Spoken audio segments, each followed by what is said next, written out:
Apa kabar Bapak Ibu guru hebat?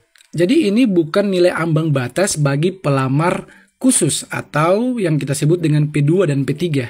Ini bukan ambang batas untuk P2 dan P3. Jadi ambang batas ini sebagaimana dimaksud pada diktum ke-30. Kita coba lihat diktum ke-30 seperti apa. Nah, ini adalah diktum ke-30. Jadi penetapan nilai ambang batas sebagaimana dimaksud pada diktum ke-28 yaitu kompetensi teknis seperti yang tercantum pada lampiran surat yang lampiran tadi. Kemudian kita ke diktum ke-28. Jadi kita ke-28.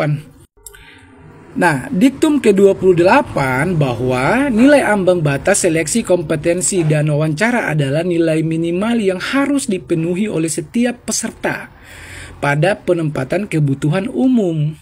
Artinya nilai ambang batas yang tadi, nilai ambang batas ini adalah bagi pelamar kebutuhan umum, yaitu lulusan PPG yang belum terdaftar di Dapodik atau yang belum mengajar, kemudian mereka honor negeri yang belum 3 tahun dan honor swasta. Nah, bagaimana dengan pelamar kebutuhan khusus? Nanti kita lihat lagi ada di sini. Jadi pelamar kebutuhan khusus, pelamar pada kebutuhan khusus dinyatakan lulus seleksi jika berperingkat terbaik pada lowongan kebutuhan jabatan yang dilamar. Ini artinya bahwa pelamar P2, P3 yang kita sebut itu, yang sekarang berubah menjadi kebutuhan khusus itu, tidak ada ambang batas. Nah, bentuk soalnya seperti apa? Kita cek lagi diktum ke-26. Ya, kita cek lagi ke diktum 26. Nah, ini.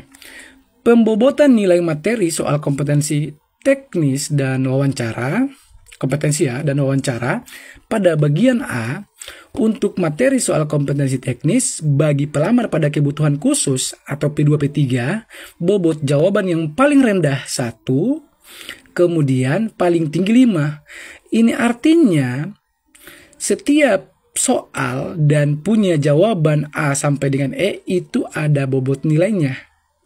Nilai 5 tentu yang paling tinggi dan 1 yang paling rendah. Artinya ini adalah bentuk seperti atau sama soalnya seperti soal observasi.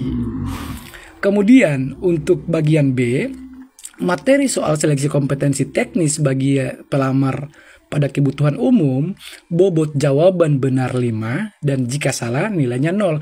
Nah, inilah yang pelamar umum atau P4. Jadi Bapak Ibu sama. Jadi pemerintah tetap berpihak pada guru-guru honor. Jadi jangan berprasangka buruk.